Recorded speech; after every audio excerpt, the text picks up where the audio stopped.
కొనసాగిస్తాం కామ్రేడ్ రఘు గారి ఆశయాల్ని, కొనసాగిస్తాం కామ్రేడ్ రఘు గారి ఆశయాల్ని. లాల్ సలాం, లాల్ సలాం, లాల్ సలాం, లాల్ సలాం. ఎనికి పో అంతే. అన్న కూడా వచ్చినాడు. పైకి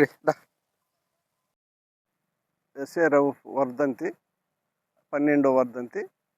అయితే కుటాగులలో మారుమూల ప్రాంతంతో సమానం ఆయన పిల్లతనం లేకిది.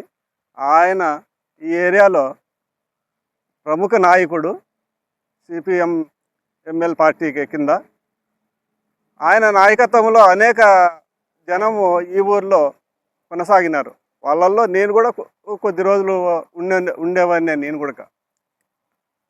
అయితే సుమారుగా 1984లో మాకు పరిచయాలు మీ ఊర్లో ఉన్నా కానీ అప్పుడే మాకు పరిచయాలు ఏర్పడినాయి. మేము కూడా ఒక 5-6 సంవత్సరాలు ఆ పార్టీలో కొనసాగినాము. మేము కూడా ఈ ప్రాంతంలో ఇంట్లో బిడ్డల్ని ఇసిపెట్టేసి కూడా 2-3 ఏళ్ళు అరణ్యవాసం చేసిన వాళ్ళం మేము కూడా. అయితే ఎంత చేసినా ఆయన త్యాగానికి కాలి గోటికి కూడా ఈ పక్క ఎవరు సరిపోరు. అటువంటి త్యాగస్తుడు మా నాయకుడు ఎస్ఏ రౌఫ్ గారు. ఈ సందర్భంలో అభ్యుదయవాదులు అందరూ సంఘాల వాళ్ళు ప్రతి ఒక్కరూ ఇక్కడ ఆయన గుర్తు చేసుకొనేసి నివాళులు అర్పించడానికి వచ్చినారు. వాళ్ళల్లో మేము కూడా భాగం అనుకొని మాకు ఈ అవకాశం ఇచ్చినందుకు సంతోషం. కుటాగుల గ్రామంలో ఎస్ఏ రఘుప్ సార్ గారి 12వ వర్ధంతి సందర్భంగా ఈరోజు ఇక్కడ మన సోదరులందరూ కూడా రావడం జరిగింది. ఎందుకంటే ఆయన్ను స్మరించుకోవాలంటే మా జీవితాంతంగా కాలం కూడా మేము సరిపోము. ఎందుకంటే ఆయన చేసినటువంటి ప్రజలకు సేవ చేసినటువంటి వ్యక్తి. అలాంటి వ్యక్తిని ఈరోజు మేము పూలమాలతో ఆయనకు సత్కరించాము. ఆ సందర్భంగా ఇక్కడ వచ్చినటువంటి వాళ్ళందరూ కూడా ఆయనకు జోహార్లు అర్పించడం జరిగింది. కామ్రేడ్ ఎస్ఏ రఘుప్ సార్ గారి వర్ధంతి సందర్భంగా ఆయనకు కుటాగుల గ్రామం తరపున ఘనమైన నివాళి అర్పిస్తూ, ఈరోజు ఆయన కుటాగుల గ్రామంలో పుట్టి ఈ దేశవ్యాప్తంగా ఆయన చేసినటువంటి పోరాటం కావచ్చు, కమ్యూనిస్టు పార్టీలో ఆయన ప్రస్థానం, అనేకమైనటువంటి పేద ప్రజలకు ఆయన న్యాయం చేయాలనే ఉద్దేశంతో ఆయన కమ్యూనిస్టు పార్టీలో ఎనలేని సేవలు చేసి, అదేవిధంగా ఈ మధ్య కాలంలో ఒక విషయం పశ్చిమ బెంగాల్లో ఆయన గురించి ఒక లెసన్ ఉందని చెప్పి కూడా వేరే వాళ్ళ ద్వారా తెలిసింది. అంటే ఆయన పోరాట పటిమకు ఇది నిదర్శనం అని చెప్పి అనుకుంటూ ఈరోజు ఆయనకు నివాళి అర్పించడం ద్వారా ఈరోజు ఏ ఆశయం కోసం అయితే ఆయన పనిచేశాడో ఆ ఆశయం నెరవేరే విధంగా పనిచేసిన రోజే ఆయన ఘనమైన నివాళి అర్పించిన వాళ్ళు అవుతామని చెప్పి తెలియజేసుకుంటూ, కామ్రేడ్ ఎస్ఏ రఘుప్ సార్ గారికి ఏమంటారు అది వర్ధిల్లాలి. Comrade రఘుప్ sir. రఘు గారు జోహార్. కామ్రేడ్ రఘు గారు కొనసాగిస్తాం కామ్రేడ్ రఘు గారి ఆశయాల్ని, కొనసాగిస్తాం కామ్రేడ్ రఘు గారి ఆశయాల్ని. లాల్ సలాం, లాల్ సలాం.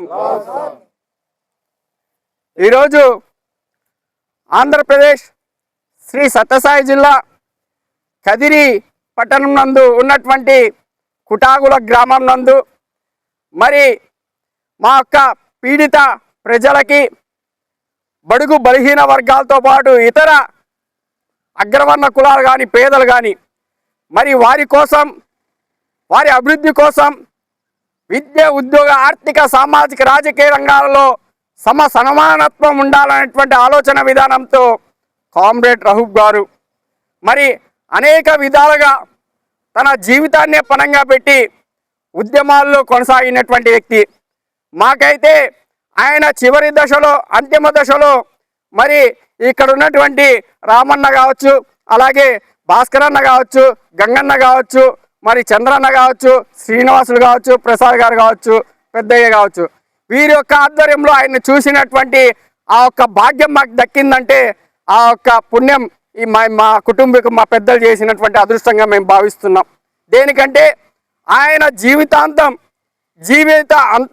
అంతమే అంటే అతను చనిపోయేంత వరకు కూడా నిరంతరం ప్రజల కోసం, బడుగు బలహీన వర్గాల కోసం, వారి యొక్క బాగోగు కోసం, మరి ఈ యొక్క రాజ్యాంగపరంగా తమ వాటా రావాలనేటువంటి సంకల్పం కోసం బ్రతికినటువంటి ఆశయంతో ఉన్నటువంటి వ్యక్తి ఎవరున్నారంటే మా గడ్డ మీద పుట్టినటువంటి మహోత్తరమైనటువంటి వ్యక్తి, భావి ప్రపంచంలోనే ఒక నిర్దిష్టగా, ఒక దశగా ఈ ఇండియాలో ఎక్కడ పోయినా, ఏ రాష్ట్రానికి పోయినా, ఏ ప్రాంతానికి పోయినా, ఏ గ్రామానికి పోయినా కదిరి అంటేనే ఎస్ఏ రహూఫ్ గారు అంటే ఓహో కదిర మీది, కుటాగుల మీది అనేటువంటి అడిగేటువంటి పరిస్థితులు. అంటే ఆ గర్వకారణము కదిరికి ఎంత గర్వకారణం అంటే ఎక్కడ పోయినా కదిరి అంటానే ఎస్ఏ రహూఫ్ గారా అని అడిగేటువంటి పరిస్థితులు.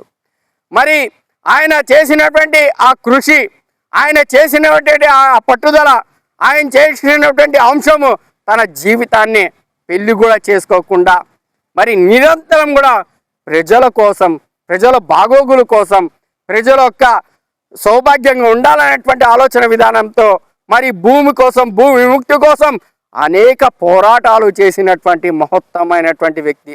ఇదివరకే చంద్రన్న కూడా చెప్పారు, పశ్చిమ బెంగాల్లో ఒక లెసన్ అంటే ఆయన మీద అధ్యాయం జరిగి ఆయన గురించి ఒక లెసన్ ఉందంటే ఆ గర్వకారణం అంతా కూడా ఎస్ఏ రహూఫ్ గారి ద్వారా మన కదిరి ప్రజలకే దక్కుతుంది. మరి ఈయనని మనమందరం కూడా గుర్తుపెట్టుకోవాల్సినటువంటి అవసరం ఉంది. మరి ఈయన యొక్క ఆలోచన విధానాన్ని పెద్దలు చెప్పినట్లు మనము ఆయన్ని వర్ధంతులు, జయంతులు చేస్తే కాదు, ఆయనకు పూలహారాలు వేస్తే కాదు, ఆయన ఆశయాన్ని మనం ఎప్పుడైతే ముందుకు తీసుకెళ్ళగలమే ఆనాడు నిజమైనటువంటి ఘన నివాళి ఆయనకు అర్పించినట్లని ఈ సందర్భంగా తెలియజేసుకుంటున్నాను. మరి ఎస్ఏ రహూఫ్ గారు ఇంతింతై ఒటుడు అంతే అన్నట్లు మరి ప్రపంచ స్థాయిలో అనేకమైనటువంటి అంశాలని క్రోడీకరించి చదివినటువంటి మహత్తరమైనటువంటి వ్యక్తి. ఆయన చదివి ఆ కాలంలో ఆయనకి మంత్రి పదవి ఇస్తామన్నా కూడా తృణప్రాయంగా వద్దన్నటువంటి వ్యక్తి ఎవరన్నా ఉన్నారంటే ఎస్ఏ రహూఫ్ గారే. మరి ఆయన యొక్క ఆశయాన్ని, ఆయన యొక్క ఆలోచన విధానాన్ని భావి తరాలకు అందించాల్సినటువంటి అవసరం ఉందని పెద్దల ఆధ్వర్యంలో ఆయనతో మేము గడిపిన క్షణాలు చాలా తక్కువ.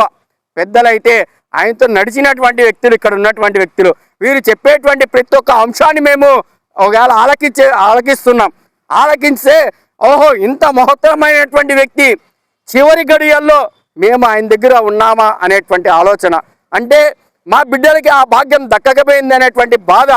ఎలాంటే ఆయన పడినటువంటి తాపాత్రయము నిరంతరము ఆయనకున్నటువంటి మంచి చదువు, మంచి కుటుంబము, మంచి ఆస్తిపరులు అన్నీ కూడా పక్కన పెట్టి, ముఖ్యంగా ప్రతి ఒక్కరూ పుడతానే తల్లిదండ్రులకి జన్మిస్తానే మరి విద్యతో పాటు భార్యతో పాటు బిడ్డలు ఇవన్నీ కూడా వద్దనుకొని బడుగు బలహీన వర్గాల కోసం, పేద ప్రజల కోసం తప్పించినటువంటి వ్యక్తి. ఆయనకు మరొకసారి 12వ వర్ధంతి సందర్భంగా ఘన నివాళులు అర్పిస్తూ ఇక్కడికి వచ్చినటువంటి పెద్దలకి అందరికి కూడా జై భీములు అభినందనలు తెలుపుకుంటూ లాల్ సలాం, లాల్ సలాం, లాల్ సలాం, లాల్ సలాం, జోహార్ ఎస్ఏ రహూఫ్ గారు, జోహార్ ఎస్ఏ రహూఫ్ గారు, జోహార్ ఎస్ఏ రహూఫ్ గారు.